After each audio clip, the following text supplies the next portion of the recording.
All right. Yeah. Come on. Yeah. I'm thinking about the good times. All right. Hey, what up, y'all? My name is Zaid Tabani. I am St. Cola. Welcome to Let 'Em Cook. Yo, what's up? This is the podcast about the FGC and its culture. Before I did Freestyle the News, I was really into fighting games and Street Fighter and everything like that. So we're here to talk about fighting games, the culture around it, the people who play it, everything under the sun. Whether you're a casual or hardcore fan, whether you like to press the buttons or you just like the music, doesn't matter. We're gonna have something for everybody out here at Let 'Em Cook. And let's start off with the topic that everybody is talking about this week. It's a big week. Cola, you want to hit us off? It's Street Fighter 6. It's on the way. By the time this podcast comes out, I think we actually might be just a day away from Street Fighter 6 release, and I cannot wait. It has been reviewed well across all the casual outlets, the hardcore outlets. You know, everyone's excited for it. But what makes me super excited is the fact that the fighting game community is excited for it, but also people outside, IGN, GameSpot. It's reviewing well. In fact, I think it might be the highest reviewed game in terms of fighting games in a long time. I'm like super hyped for this shit, man. Like I think we've all felt like, look, if you're not a part of the fighting game community, if you haven't been playing these games like extensively over the last few years, it's been a hard time, you know, and we've been trying to find our footing, and it feels like this really nice, like, just vibe in the air about what's going on with these games and this community and everything like that, you know, especially over the last like week. I'm like super fucking excited, dude. You know, like the games are reviewing well, 92%, you know, on Metacritic and everything like that. I know Combo Breaker was this weekend. I know you're super involved with all of this stuff like I am. Like, what's your feeling like about the community and what we're about to go through? I mean, you mentioned Combo Breaker. That was the last Street Fighter 5 like tournament, last major. You know, people were a little upset, really upset. I was hella upset. I mean, ended right, you know, Jack, Midwest, Mid-Best out here winning that tournament. And obviously I got to commentate that top 8. It was super special. And it's great that we have this game, you know, Street Fighter 5 that had kind of gotten to a fantastic point at the end. But now it's time to move on. And now everybody's ready. As soon as 5 ended, as soon as the tournament ended, it was... Y'all see these new clips of Street Fighter 6. You see this and that and all stuff like that. People are ready to move on, and as you pointed out, I feel like everyone's like in a good way ready to go to the next thing, prepped and prepared. We already have the betas and stuff like that. We know what the gameplay is like, and as you pointed out, the fact that it's reviewing really well in publications that are not fighting game related is a good sign. Right. It's been a long time since I've like back in the day, you open up a magazine and it'd be a fighting game and get like a 3 out of 5 or whatever, or 3.5 out of 5 or something like that from PSM, and they'd be like, well, the battle system's good, but the rest of the stuff sucks. And that's how it's been for years. But now it's different, right? Well, I think what's so cool is like a long ass time ago, I would have been able to talk to somebody about like a Street Fighter game or something like that, and it would have felt like, oh, it's a pickup. Like, it wouldn't have felt weird or out of place that you're so into this. Like, Street Fighter 5 had such a reputation, and they've talked about it over and over again about how, you know, the problems with Street Fighter 5 leading into this game, and how the genre just felt like such a niche, like, okay, you got to be like really cracked out to be into these games. And what's so great about these reviews, especially like in the last like day, is like how all of the reviews just feel like a lot of people just coming out of the woodworks like, yo, we've wanted something good, you know? Like that's the thing I'm taking from it. It's not like oh, it's just a bunch of casual people jumping on. It's people who like Street Fighter jumping on. That's what it is. There shouldn't be like a casual, like, it's people who are like, who have wanted to like this kind of stuff, who've not been given the opportunity because there's so many barriers of gatekeeping for them to just really enjoy it. And now it's just like a meal we can all kind of have a good time at, you know? Yeah, I mean, it feels super open. The fact that we got Lil Wayne on one of the reveal trailers was wild, bro. Like that, like, and you look on like their advertising. First off, let's be very real. I'm very happy Lil Wayne is in the reveal trailer, but like Lil Wayne is like the guest who shows up to the party and is like, hey, Lil Wayne's here. Oh, Lil Wayne's gone. Where Lil Wayne go? Where Lil Wayne go?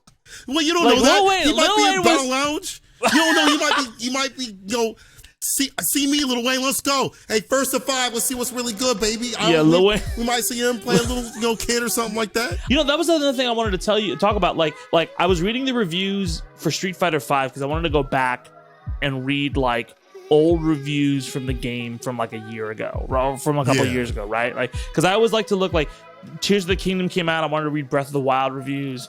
You know, Fucking new Kendrick album came out. I wanted to read the old Kendrick album reviews. I want to see where things came from. So like, I was reading the reviews for Street Fighter 4, and all the reviews are like, man, fighting games have sucked for a long ass time, but Street Fighter 4 is finally the truth. And then I read Street Fighter 5 reviews like, man, Street Fighter 4 was dog shit. It was terrible. Everyone hated it. I, for one, never wanted to touch it. But Street Fighter 5 is the truth, right? Does it feel to you like a lot more people are like kind of more in tune with what these games are about rather than just trying to pretend they're in tune with what these games? Does that make sense what I'm saying? Yeah. In a weird way, you just gotta put me onto something where, at least with Street Fighter 6, I don't know about like other games, maybe kind of other games too. I have to think about that a little bit longer, but it definitely feels like people are a little bit more in tune with what's going on or like aware like of the Street Fighter brand, even like the Street Fighter brand just like in general. Because if you think about like how many people I've seen personally on Twitter or other websites and stuff like that, even in person, talk about Street Fighter now. Before, you would have the niche people talk about Street Fighter, or maybe they would talk about it for a little bit and it'd be on their minds or whatever, right? But now I see people like, I went into GameStop with Just a Kid, aka Jack, and Marine, and this was a few days ago at Combo Breaker, and we were just meandering around, just seeing what's going on, because I've been at GameStop in like 20 years, and neither have you. But I went to a GameStop. Don't tell me. I don't want to interrupt you. Yeah, I mean, I went there to ask if the In-N-Out was still open, but I still went into the GameStop. Okay, I should say for gaming related things, those people don't go to GameStops. Yeah. And to be honest, the GameStop looks super different. We'll talk about that way later down the line. You tell me you're not checking your stock portfolio, bro? Brother, I'm not buying Hot Topic level clothing out there. I got some stories for y'all. But anyway, they've got the signs everywhere. They've got like Street Fighter 6 is coming out, yada yada. There's dudes talking to the cashiers about the game. There's people in the back like picking up games so we can hear that new Street Fighter 6 is coming out. Like, it feels like people are way more in tune. When 5 was coming out, and this might be recency bias or I got brain rot because I do commentary, I'm not sure. But it felt like when 5 was coming out, it didn't have that same like big effect. 4 had that effect in the fighting game community, but it didn't feel like it was as big as this. I don't know if it's the marketing or what is it just I don't know. I think 4 had that effect. No, but I think 4 had that effect because like to me, like when I played 4, when I played that game like changed my life, right? Like that game, like when I played it, like it was so personable because it felt fluid. I think that's the thing. Like when you play, there was a point where like just gaming in general was very focused on, and I mean to an extent it still is, but way less. Like it was focused on super like esports. Like we're all gonna become the NBA all of a sudden, and that like all consumers want is like really, and I think Street Fighter 5 gets like the 5 gets like the biggest shit on that for it. Like it's all esports. The thing with 4 is 4 was just meant to be like a fun game for everybody to just fuck around with, right? It was one of those games where you could throw on. My girlfriend like knows I'm super into this stuff. I wanted to get her into Street Fighter and let her to play these games, but it's so hard because 5 just was so rigid in the way, just in the personality wise with what it was trying to do, right? If you're looking at Super Smash Brothers or Guilty Gear versus Street Fighter 5, you're not gonna want, like in the age of Fortnite, like that kind of shit's not cutting it, you know? And not to say anything about Street Fighter 5 is a great, it's like old Counter-Strike. Like you see it and you appreciate it for what it is, but it isn't something you want to immediately engage with. It's not like standing out. And Street Fighter 4 was dripping with like personality, characters who were just like so. Yeah, you got a chef who's a luchador, you know, like that kind of stuff is really interesting. And yeah, like Street Fighter 5 has a lot of good, like I'm not gonna shit on it, but like let's be real, like there was a lot of personality lacking from that game initially. You ever had a conversation with someone and they like pretend to know about a movie they haven't seen before? Like that's what Street Fighter 5 felt like. Yeah, you guys, you see, like, he's like, hey, well, no, initially it felt like that. Okay, initially it felt like that, and I liked 5 when it came out. Like I was really into it. Again, I can't show, like, I could not like reasonably go to my friends and be like, hey, you should play this game, because I knew there was just this mountain of investment they had to do to just like enjoy it. And then near the end of it, I like now 100% like I could go and like, hey, you should try this game because there's an enjoyable aspect of it. But like 6, I have no barrier with that. Like I can just be like, oh, yo, you should try this game. It looks fucking fun. Does that make sense? Like not to. I feel like I'm shitting on 5, even though I'm not trying to shit on 5. You know, I think I can. There's one big point I definitely agree about is the fact that there's like a really big fun aspect that I don't even think other games, not even just 5, but just other games don't really access. Because with 6, you've got this world tour mode. You've got creations you can make, like in your custom characters and stuff like that. You can put moves to make a Frankenstein monster that you can fight out with. You can spectate really easily. You can have these minor controls that let you do specials easier and stuff like that at the cost of damage and losing some normals and stuff. But like it feels like it's trying to aim for everybody, whereas a lot of fighting games, it didn't even feel like just 5, but a lot of fighting games said, you know what, we just want the hardcore players, and we hope that other people somehow are in tune with this. And honestly, other games, it feels like they just like they'll maybe have a few things for casual players and stuff like that in some aspects, maybe story mode or whatever, arcade mode and stuff like that, or trials, but they don't do a lot. I think this game is overall, like with world tour mode, and then also the functionality of like how they make sure that you get into a match immediately, how you can like rematch and you're in immediately. It wants to be a really good game. Yeah, it goes so quick. But that's the other thing is like I think like you're right. Like all of this stuff seems like super. It felt like we were just doubling down on mechanics for a while with a lot of fighting games, right? Again, the barrier to entry for KOF, the barrier to entry for a lot of these games has been like, oh, I have to learn this compendium, as opposed to Street Fighter where it's very easy to read. Even like outside of fighting games, we're talking about really complex systems. Like if somebody wants to get into Overwatch now, that's a fucking like week of work, bro. Like you have to, you gotta clock in, you gotta get your ass kicked and then get out, right? 9 to 5. And like, we're not trying to double down on how complex this game is. We're trying to give you toys to work with. It's a toy. Like at the end of the day, like look at other esports, like or other sports in general. A basketball is a toy until it's not, right? A baseball and a bat is a toy until it's not. A Street Fighter game and an arcade stick is a toy until it's not. And you should have the option to take it seriously and make it not that, because there's that ecosystem there. But if you're not doing it, it should be the toy you like playing with the most in your house, you know? Like, honestly, like just having like trials and stuff like that. And also, you know what? One of the most important things to me is that if it comes out and it works, that's a big barrier of entry crushed. Now, I can't tell you how many fighting games, bro, that I'm trying to log into and it's like, well, we got an error, or Hacker Man's at it or whatever. And I get it, because sometimes there's things that you don't foresee as a developer, but when you only have so long to make a lasting impression as a niche genre, things got to be really good outside the gate. And it feels if this game why are we even good, calling it?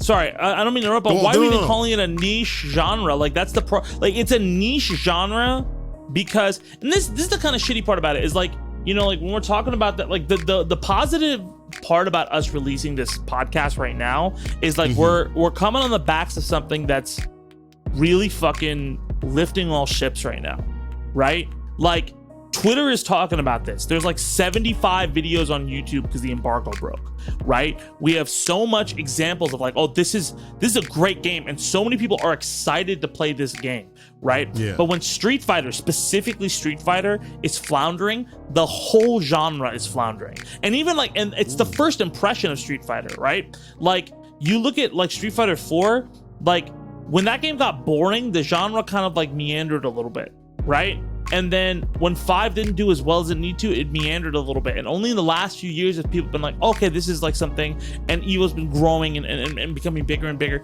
And like, I feel like games like 6, which are like, oh my God, there are these things where everyone's excited about, are great.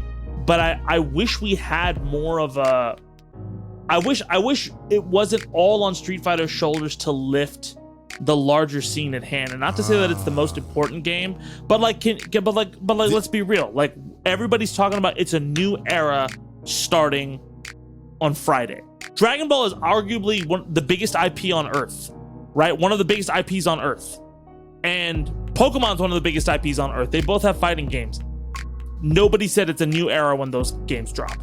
I'll say this though. People said it about Dragon Ball because they thought it about Dragon Ball, but it wasn't. Dragon Ball was was a big game, yeah. Yeah, but like, as to your point though, is like after a few months, that it wasn't that, right? It wasn't like a big total shift. I will give credit to other games when 5 wasn't doing as well as it needed to. You had other games like Tekken and stuff like that were still rising. Yeah. People were finding other games. But I think at the end of the day, even though other games were rising to the occasion and people were testing out other games, I will say this though. If I wasn't saying they didn't bring anybody in, by the way. I know. I want to clarify. Yeah.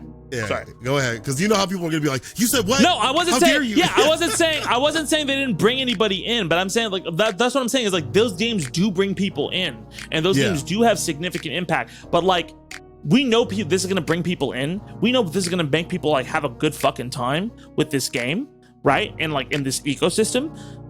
But like, I wish that we had like this. Oh, we got to get everybody to play Guilty Gear. Right? Yeah. Like, and I know that's because there's no, exactly. Yeah, there's no accessibility. I know that there's like it's a little bit more inaccessible. Maybe it's just because Street Fighter is so simple, right? I did feel that way about Dragon Ball, but like the community at large wasn't like, oh, this is a new era for fighting games. This is like, oh, this is a game that'll bring a lot of people in, For Street Fighter to do good, I want Street Fighter to do good, and even if you don't play Street Fighter, you want it to do good. I feel like the overall arcing point is, we don't want just one game to lift everything up. Everything should be lifted up together, because if everybody rises, then the entire scene rises, right? If Street Fighter 6 rises, then everybody rises. But if everything is rising at the same time, it's no longer about us being niche. That's why I hope that every fighting game like does well. I hope that Guilty Gear, every King of Fighters, anything that releases after this, even games that are out right now, they get rollback if they need to, get new features if they need to, that they rise, because it can only be better. You don't even have to be a Street Fighter fan and say that this is a good thing for the fighting game community. That's when Gear dropped. When Gear dropped, you don't even have to be a Gear fan to be, oh, I'm happy about the fact that, dang, we have like another good fighting game. You can just be like, I'm happy we have this fighting game bringing people in to move into the scene, because either they'll play Guilty Gear plus another game, or maybe they'll also not play Guilty Gear because it's not their thing and play something else, or maybe they'll play Guilty Gear, but that's another head that goes over to, a tournament that's buffing up the experience, or another person that adds more to the community for content and stuff. So it can only be more beneficial if we get more games rising up. That's a good segue into our next topic. Our new era starts when Street Fighter 6 drops. What does this scene, the content creation space, every space in this ecosystem need to do to really be as receptive and maximize the amount of people that just maximize like just the health of whatever this is that we are, right? Like because everybody's just planning for this to drop. I mean, like even the reviewers, like you saw reviewers just dropping these videos, and there's this whole game plan, about what they're doing and playthroughs and all that kind of stuff. What do you think is the best thing for the health of everybody here, for everybody to eat, for everybody to have a good time moving forward, starting on Thursday night? In terms of content, I feel like people should just make whatever. Not only content, maybe just everything. Just everything. Content, community, events, like all of that. All I want is for people to make content just in general. I don't care if you think it's going to get 5 views, 100 views, 1,000 views, just make content. One of the things that I thought about this weekend while I was at Combo Breaker is like, I really hope people are making content about being out here. There's a video of me that you can find on my Twitter of me being maybe a little bit on the spiciest of waters. And it's just me screaming into a camera saying, yo, it's lit. Because let me restart that.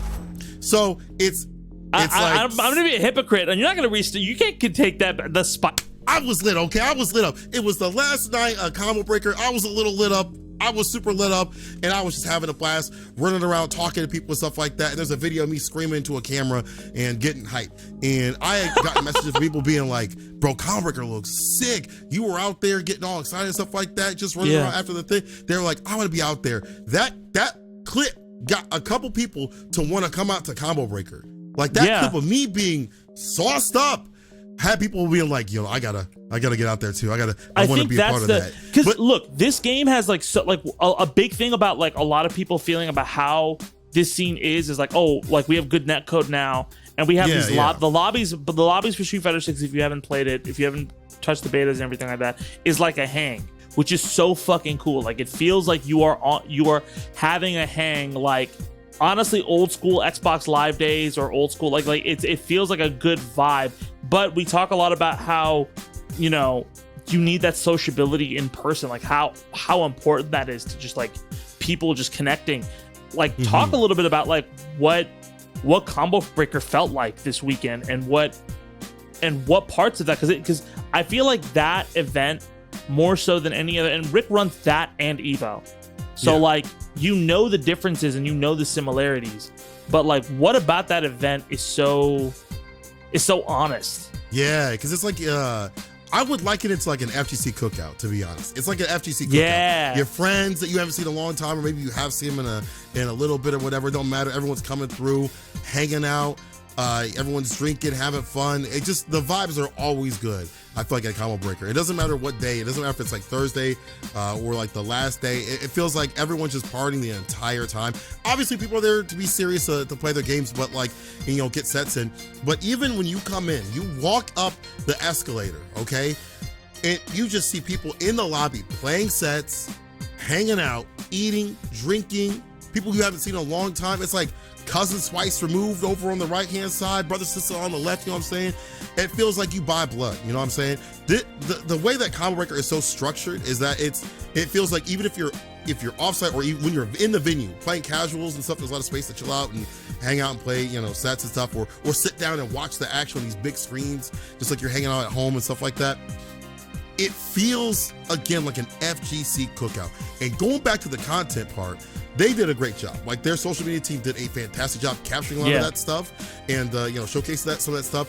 But I hope that when people are at these tournaments, even if it's like a short video, just take video of stuff and showcase these great moments. So you just hanging out with people or having fun. There were people showcasing people getting shots of Malort. If you don't know what Malort is, it's terrible. It tastes basically like piss and you know, wood and oils. It's a very awful drink. So people in Chicago will try to get other people to try that, and they will take a picture of them, take a video.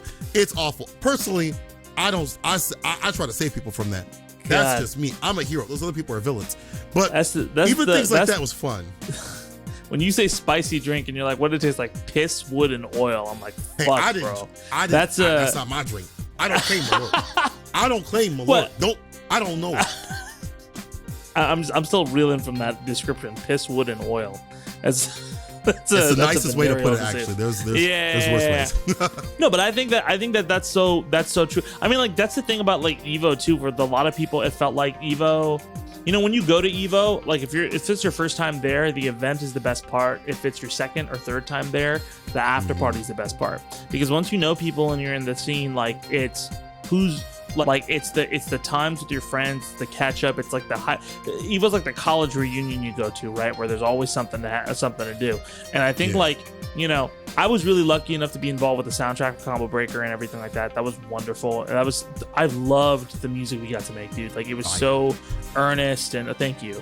But like, it was so earnest and fucking, you know, I got to share stuff like, bro, I got to talk about my fucking, like, my home life when I was fucking coming up in the scene. Like, that's Evo, I wouldn't get to do that, you know?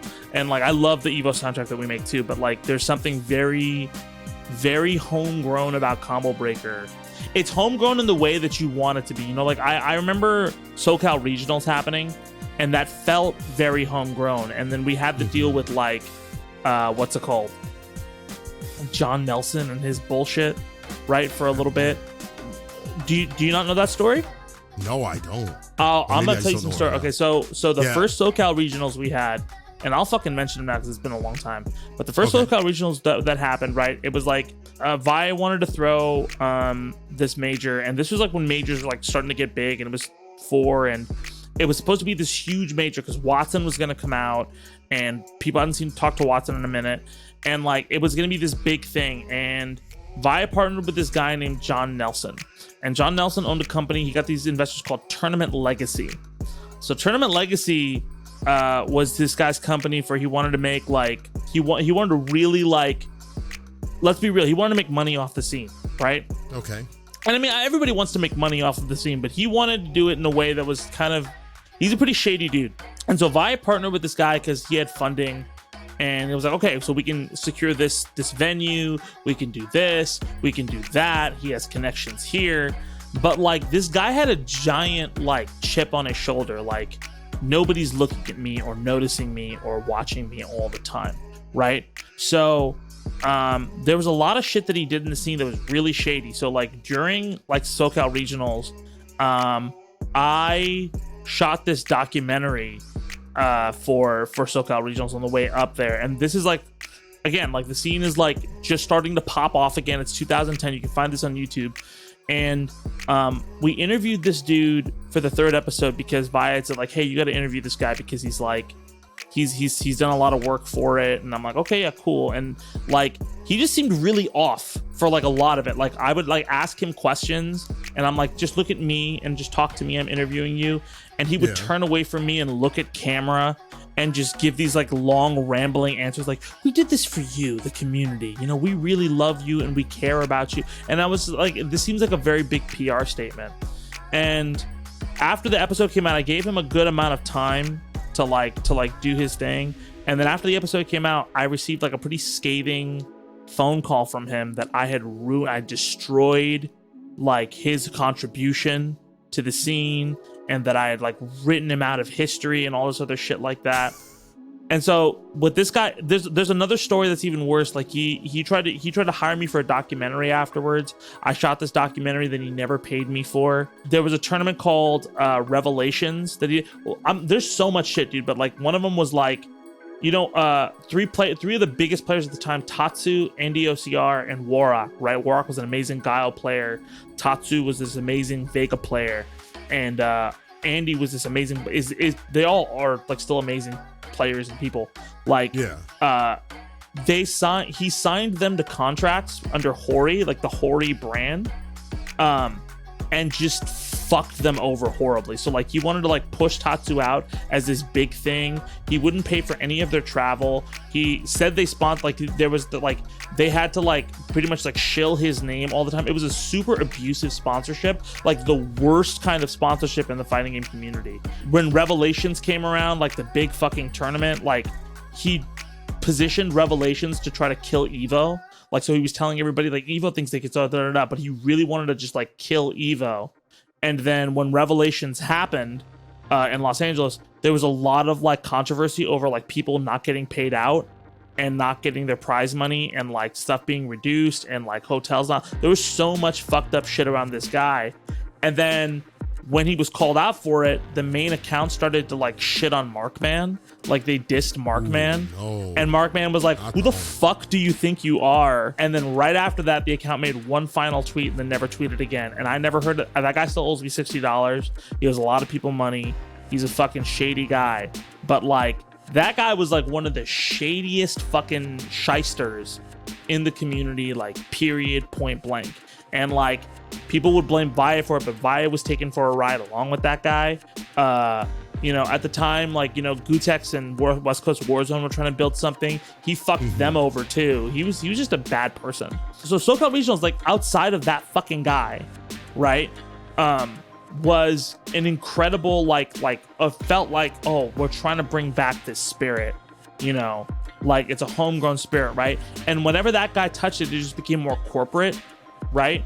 And Via was always, Via was trying to play both sides for a while and trying to be like, okay, we have to like evolve as a scene, but I don't want this part of it to die. And there was a lot of that. It feels very much so that we kind of have a, like Combo Breaker is like it gives me that feeling where it's like, oh, okay, it's the hang. We're at the hang. Yeah. We're at the shop. We're outside of the shop just talking shit while people are playing inside. It's definitely what I would describe Combo Breaker as, because again, like I what's up, man, it's so hard to describe this. When I go to Evo, I don't get to see everybody. You know, I get to see people for like 5 minutes, and then it's so big, and it's great to go to Evo and this huge hang where, but I feel like you only get to see people like for 5 minutes. It's like I'm at a dance club or something like that. Oh, definitely, yeah, dap them up and you move on. Well, because everybody's so, the other thing is also, but we're also so busy though too. Like, dude, like exactly, we're like directly involved. Like if you were, and I mean, like everybody's involved in some way, but if you're there to like have a good time, I feel like a lot of people like get to look. I didn't get to play in the fucking arcade section this year. Or I only got to play Street Fighter 6 at Evo for like only like a few, and there were people who were on that shit like all day. It's such a busy time that it's hi and nice to meet you, and like I guess Combo Breaker, you could savor it a little bit more. Yeah, you have more of an opportunity. Yeah, unless you're Rick and then you're running around again, trying to I saw make Rick sure the sky doesn't three fall. times, and the third time I had to go find him myself. I was like, bro, we gotta talk real quick. Yeah, that guy is way too busy. But you know, I going back to this content thing. This all leads back into content because I want people to see what I see or what people see when that Combo Breaker. Because once you see that, once you see what we're experiencing, I feel like people will want to go out these tournaments more. And it's not just Combo Breaker, like CEO. You know, despite the problems in Florida, CEO Taku, you go like First Attack is another one in Puerto Rico, bro. If I could show you what I ate out in Puerto Rico, you'll go out there just vacation. You might even care about the games, you know? But that's something that's so like important too. It's like, look, you get so much like jumping to these places and like investing yourself in that culture and everything like that than if we're just going to US tournaments, you know, like making this a worldwide kind of thing. And I think like that's such an important point you brought up about like how you just want people to kind of see what it's like to hang out. And I mean, like, I think we talked about this in one of our, like, full disclosure, we did practice episodes, but I think we talked about this in one of our practice, like, I feel like it's a game, like this should be a game you hang out with, right? Like it should be a hang. If you're going to somebody's house to play Street Fighter because you want to get better, that's great. But that shouldn't be always the case. You can go and just have a good time. Because if you're not having fun with this, then what the fuck is the point, right? I posted that thing about, hey, if you like music and you want to do stuff for Evo, or well, if you like music and Evo, post this. And then shut the fuck up. And the next day, there was the Combo Breaker soundtrack that dropped, right? And what's so interesting to me is like, look, when I posted that Evo thing, I was ready for it to be like, look, whenever you post like an open call for music or acting or anybody, look, like you're expecting like a majority, just real talk, to be shit.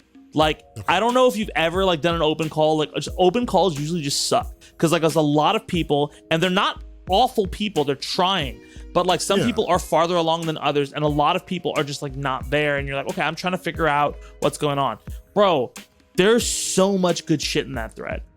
There's so much good shit where I'm like so surprised at the level people are cooking and working.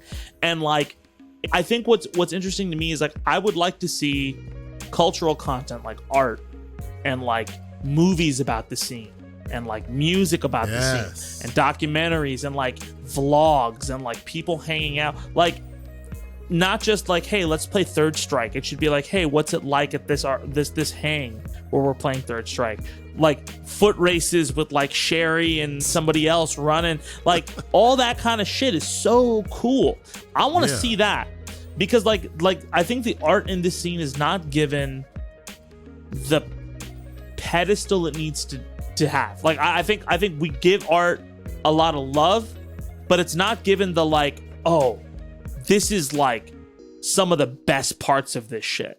Right? Right, yeah. And again, that analogy to sports, you know, like we have Wheezy in this game. One of Wheezy's biggest songs is a song about Kobe Bryant, right? His association and Drake's association of basketball, musicians' association to these games, like even wrestling has musicians like Mega Ran and stuff like that who fucking love that, you know, the sport of it and the theater and the drama of it. Like we have all of this cultural capital that's just there. It's there. And I feel if we're making content, it shouldn't just be content about, well, where does JP fall on the tier list? And where does Ryu fall on this? And the frame data says this. It should be like, yo, man, like I saw this amazing cosplayer. How did you fucking make this? Or like, oh my God, the food in Vegas or the food in Chicago. You know, what's it like in Puerto Rico? You know, like what is the brother? Like I think Pakistan has done a really good job of that. Pakistan and Tekken with like Arslan Ash, like really ingratiating you into that scene and into that culture of like, you know, like how much Pakistan is a scene. Like every time I hear a Pakistani player talk about a game, I'm feeling like like oh, this is a homegrown, like this is how they feel about like. Do you see what I'm saying? It feels like passionate, a community, passionate. Yeah, a community passion. Express it though. That's going on. I mean, like for all of this, I feel like like we have this, we sometimes we like dabble in it, we access it, but we need more, we need more platforms to push it, I guess is what I'm trying to say. Is like, you know, we have this content, I see it sometimes, I want to see it more often. And if you're out there and you want to make content, like he's saying, you don't have to, oh, I got the frames and stuff like that. It could be, you know, music and things like that, remixes and stuff. I definitely want to see more of that. I want people to be emboldened to make more of this stuff and not just be focused or forced to do other things because they feel like that's the only thing FGC is about, because it's not. You go to the tournaments, you see the artist alleys there, like, it's obviously that's not just about I'm going there to press buttons. You go there and they have couches and things and places to drink, and there's like, you know, a million things to do that aren't just like, oh, I'm sitting out and playing games, or I play a tournament and I leave. You know, like it's not it's not just about that. So like I'm hoping that the content will start to reflect that. I feel like we've gotten better. I feel like we've gotten better than years ago, obviously, with, you know, like Brian F and them making new content and stuff like that. And just even beyond Brian and Panda, when they were making like game show quizzes and stuff. Just having variants of content just in general is good. But I feel like I need to see more. And I hope that 6 emboldens people to do more content that's not just I'm pressing buttons, right? I want to know what you eat out there. If I go out to your local, you should be able to be, yo, I got this video of this sick burger. You gotta go here. It's like the I don't know, like some fire burger or whatever. It'll make you know, shit for weeks. I don't care. Just let me know what it is, and if it tastes good, show me something, you know? Do you notice like the amount of hot takes around 6 have been very few? Oh, like, okay. Do you know why? Because the only time hot takes are ever useful is when everybody's fucking bored, right? If somebody has a hot take, the only, like, there's no reason for anybody to come out with a spicy, ridiculous, like, this is just fucking there to start shit, unless everybody's bored with what's going on. The fact that everyone's just like, oh, let's just play the game is the fucking best news on earth, right? Because it means that everybody's invested. We're all on the same page. I think we need to have a contributive mindset where it's like, yo, what can we contribute to everybody here? Because like, that's the thing, is like, this is when I say community, it's a community. It's a bunch of people who like are like, not to be a fucking Fast and the Furious person, but like family, right? It's like, it's a vibe where family, family, like Vin Diesel would say. But like, that's what it is. It's like, it's a bunch of people who you have that competitive edge where you're like, yo, I fucking don't like you. I want to make you not want to play this game, but at the same time, like, that makes you want to play this game. Like, you're all like really working your ass off. And we also got to be super welcoming to people in the scene, like, moving forward. And I think that like the energy I've been seeing put out by everybody with the way, like, you know, like you see, like, you know who RDC World is, right? Yeah. Yeah, they do the fucking LeBron skits, like LeBron in the locker room and everything like that. Yeah, the anime. Bro, yeah, Anime House. Yeah, I was watching them. They played 6. So them and Berlizzi and Corey X, all of these major YouTubers are like playing 6. They're actually like really fucking hype about it, which I didn't even know until this week when all that shit started showing up in my feed. So I saw RDC World like playing 6, and there's a point where like he's getting his ass kicked, and his boy Leland, who like plays, like, I love those skits, but like his boy comes over and he's playing Ken, right? And they're not playing like fucking perfect ground game. Everybody's jumping and shit like that, but there's like one moment where like, oh, they're not mashing. That's the other thing, is like, they're not mashing. I think we have this idea that like everybody who's not a fucking FGC or mashes, they were not mashing. This dude was fucking like being smart about what he's doing. Yeah, a lot of people aren't stupid, right? Like, if they play the game, they're gonna try to play it well. So like, he's playing Ken, but he's jumping around a lot. He'll throw out Shoryukens every so often, but he does a crazy comeback. He's at the pixel, and he pretty much melts this dude's health bar. And you see like midway through, he's just like, you know, and then he wins, and he just like taps Mark, who's like the main guy in RDC World. He taps him, and this guy looks up and he's like, oh, you fucking won that shit. And they're so fucking hyped. Like, I want that shit all the time. Yeah. Like that just like, that's so fun. Like, look, competitive victory is great, but just you and your boys hanging out and somebody makes like, So I fucking got into this shit, man. Is there anything else that you want to touch upon though? Because I feel like we jumped around a lot, but we had like topics and topics, so y'all definitely got this game. Like I'm excited to show people like this game. Like I'm excited for people to see this scene in a way that it had, like that it feels like everybody wants to be a part of this, and they just haven't had an opportunity. And it's the opportunity. It's the olive branch that we've all been waiting for, right? It doesn't feel like we need to onboard people like a lot of times it feels like the FGC is like we have to onboard people like it's like a fucking job or a cult. It's not that, dude. It's just a bunch of people who like having a good time, and I think that like we're right on the cusp of that. So I'm so excited. I love the energy that's out there. I love how like Twitter, for the first time in like fucking eons, this whole day has not been a cesspool of shit, right? Like at least gaming Twitter's not been a cesspool of shit with Tears of the Kingdom and this. And whenever it has, people have ignored it. I'm like really happy for this. So yeah, man, I'm excited for the future, dude. I think there's gonna be so much cool shit that happens, and ooh, like it's gonna be a fun time. I think it's gonna be a great time too, brother. I'm excited for it. I'm excited for this podcast. I'm excited to chat with all of you about the ongoings of the FGC and more. Anyway, my name is Zaid Tabani. And I'm Zaid Cola. And make sure that you keep it locked and loaded up on this channel. Make sure you come through every single Wednesday. We'll have more in store in terms of fighting games and beyond. Peace out.